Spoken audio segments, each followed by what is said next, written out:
নমস্কাৰ বন্ধুসকল, আজি আমি আহিলোঁ ওৰাং ৰাষ্ট্ৰীয় উদ্যানলৈ। পবিত্ৰদা, মই, গগন আৰু মিলন, আৰু আমি চাৰিজনে আহি প্ৰথমতে ৰেষ্ট কৰি ল'লোঁ ইক' কেম্পত, আৰু আমি এতিয়া ওলাম ভিতৰলৈ বুলি ফুৰিবলৈ। আৰু লগে লগে আমি ইয়াৰ পৰা ওলাই এয়া দেখিছে টিকেট কাটিলোঁ, ৰিজাৰ্ভ ভিতৰলৈ যাব। আমি পাছ বনাই ল'লোঁ, লৈ আমি জীপখন বুকিং কৰি জীপ চাফাৰীৰ বাবে আৰম্ভ কৰিলোঁ। এয়া দেখি সোমাই গৈ দেখিলোঁ এটা গঁড়ৰ, লগে লগে দেখিলোঁ আমি পহু।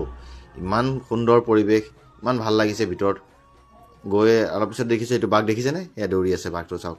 আৰু ভিতৰৰ পৰিৱেশটো ইমানেই ভাল লাগিছে ভিতৰত সোমাই।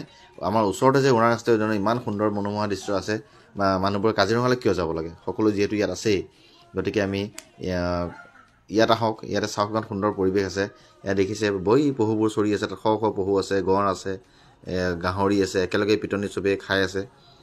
দেখিছে পহুবোৰ, এইবোৰ চাওক পহুবোৰ দূৰত গৈ। ইয়াৰ পৰা আমি তাৰপৰা এইবোৰ চাই আমি ক্ৰমান্বয়ে ওলালোঁ। আকৌ প্ৰায় ডেৰৰ পৰা 2 ঘণ্টা ঠাই আমাক সময় ঘূৰাইছে আমাক ভিতৰত। আৰু বাহিৰৰ পৰিৱেশ দেখিছে, তলত আমাৰ চবেই নামি জন্তুবোৰ চাই আছে। আৰু 1.5-2 ঘণ্টাৰ পৰা মিনিমাম 30-ৰ পৰা 35 কিলোমিটাৰ ৰাস্তা ঘূৰাইছে। আৰু ভিতৰত আহি থাকোঁতে আমি এটা কেম্প পালোঁ। ইয়াত প্ৰায় 3-4জনমান আছে, তেওঁলোকে কিজানি ভিতৰতে আছে, এজনে চাইছে ভিতৰৰ পৰা। আৰু আমাৰ যাত্ৰা শেষ কৰি আমি ঘৰমুৱা হ'লোঁ। ভাল লাগিল, আহক আপোনালোকেও ওৰাং ৰাষ্ট্ৰীয় উদ্যান চাওক, খুব ভাল পাব। সুন্দৰ